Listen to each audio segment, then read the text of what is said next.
क्योंकि जब ये दुनिया इवॉल्व हो रही थी ना, हम इवॉल्व हो रहे थे, तो इवॉल्व होने के क्रम में औरतें पुरुषों से थोड़ी ज़्यादा इवॉल्व हो गई।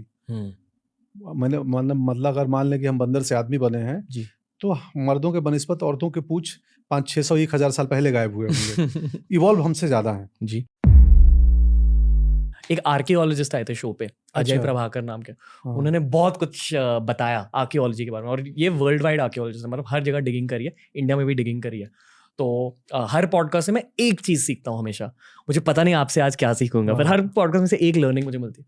और उनके पॉडकास्ट से मैंने साइंस एंड सिंबल्स के बारे में सीखा। अच्छा।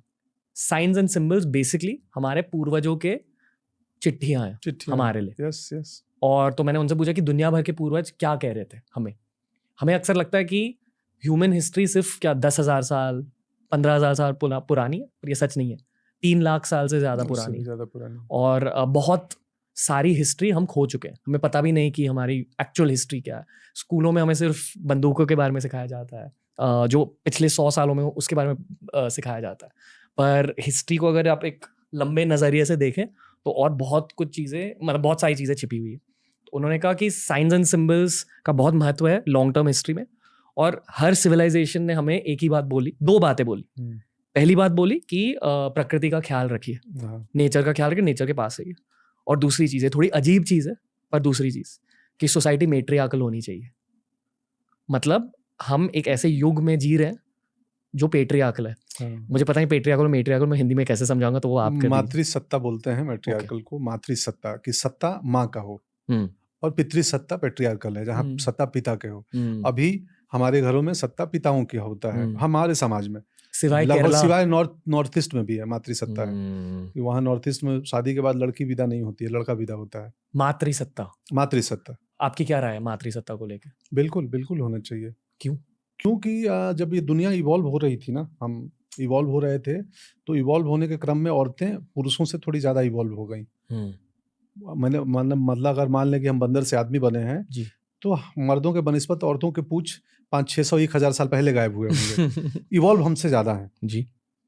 तो आप देखो ना, जीवन में कोई एक स्त्री लड़की आती है तो घर का व्याकरण बदल देती है, उसी घर को कुछ नहीं करेगी, पेंडेंट भी ना कराएगी। लेकिन सली खैर ये ऐसा काम के स्तर पे नहीं बोल रहा हूँ, क्योंकि क्या है ना, इंटरनेट के मीडियम में बातों को सब लोग करेक्ट समझते नहीं है, तो कई बार उसका लिटरल मीनिंग ले लेते हैं। तो मातृसत्ता होनी चाहिए, औरतें हमसे ज़्यादा इवॉल्व हैं। अगर औरतें सत्ता चलाएंगी तो लड़ाइयाँ कम होंगी। शायद युद्ध होंगे ही नहीं। हाँ, शायद युद्ध होंगे ही नहीं। ईगो की जो हम पुरुषों में बहुत है ना, अहम, तो वो उनमें स्त्रियों में नहीं है, उतना कम है, क्योंकि क्रिएटर है ना बाबा, जननी है ना। तो और आई फील कि मर्द हमेशा बहुत दूर की सोचते हैं। हाँ, जो औरतें होती हैं वो साइडवेज भी एक बार झांक के देखती हैं कि क्या हो रहा है, अब और फिर दूर वो के प्रेजेंट बारे में रहती हैं जी। कि आज जितना है उतने में उत्सव मना लो, कल की चिंता देखेंगे कल। हम पुरुष ज़्यादातर भविष्य की चिंता में रहते हैं, यार नहीं यार ये कर लेना है। औरतें बोलती हैं उस करने के चक्कर में आज तो बच्ची का जन्मदिन था, तुम तो भूल गए और दफ्तर में ही रह गए। क्योंकि ऐसा नहीं वो खराब कर रहा था, वो कल के प्रिपरेशन में लगा हुआ था। तो बोलता आज मना लो ना, जितने में उतने में उत्सव मना लो, कल देखेंगे। अक्सर जो कहानियां हमें बताई जाती हैं, मतलब भारतीय इतिहास की ऐतिहासिक कहानी, उनमें मोस्टली पेट्रियार्कल सोसाइटीज़ की बातें होती हैं। पर इसका ये मतलब नहीं कि यहाँ भी मेट्रियार्कल सोसाइटीज़ नहीं होते थे। नहीं होते थे, ऑफ कोर्स होते हैं। शायद रामायण महाभारत से पहले, क्या पता, किसी को नहीं पता। अभी आपको क्या उसमें भी है, रामायण महाभारत के भी कुछ प्रसंग में, अंश में देखेंगे तो मातृसत्ता की स्वीकृति दिखी है कि तो वहाँ भी है, ऐसा नहीं है कि नहीं है। बीच के काल में ज़्यादा गड़बड़ियाँ हुई हैं मुझे लगता है, बीच के 1000-2000 साल में। वैसे भी वैसे कलयुग चल रहा है, लोग बोलते हैं घोर कलयुग का टाइम है। और ये भी कहते हैं कि history is written by winners, मतलब जो युद्ध जीतते हैं वो पुरानी इतिहास को इरेज कर देते हैं, निकाल देते हैं हमारे किताबों से। तो शायद मातृसत्ता हाल ही में हुई होगी, बट हमें पता भी नहीं। हाँ, वो भी हो सकता है।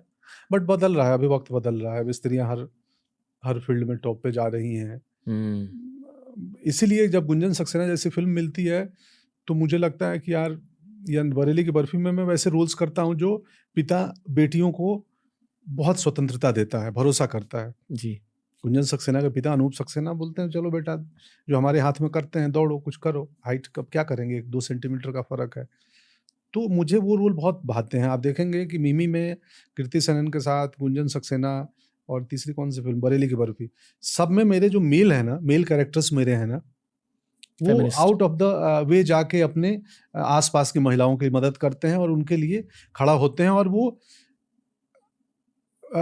फिल्म की भाषा में भी वो सपोर्टिंग रोल्स हैं, और एक्चुअल में उस कहानी में उस औरत को वो सपोर्ट कर रहे होते हैं वो किरदार। और मैंने जान के उन फिल्मों का चुना था, उन रोल्स को चुना था।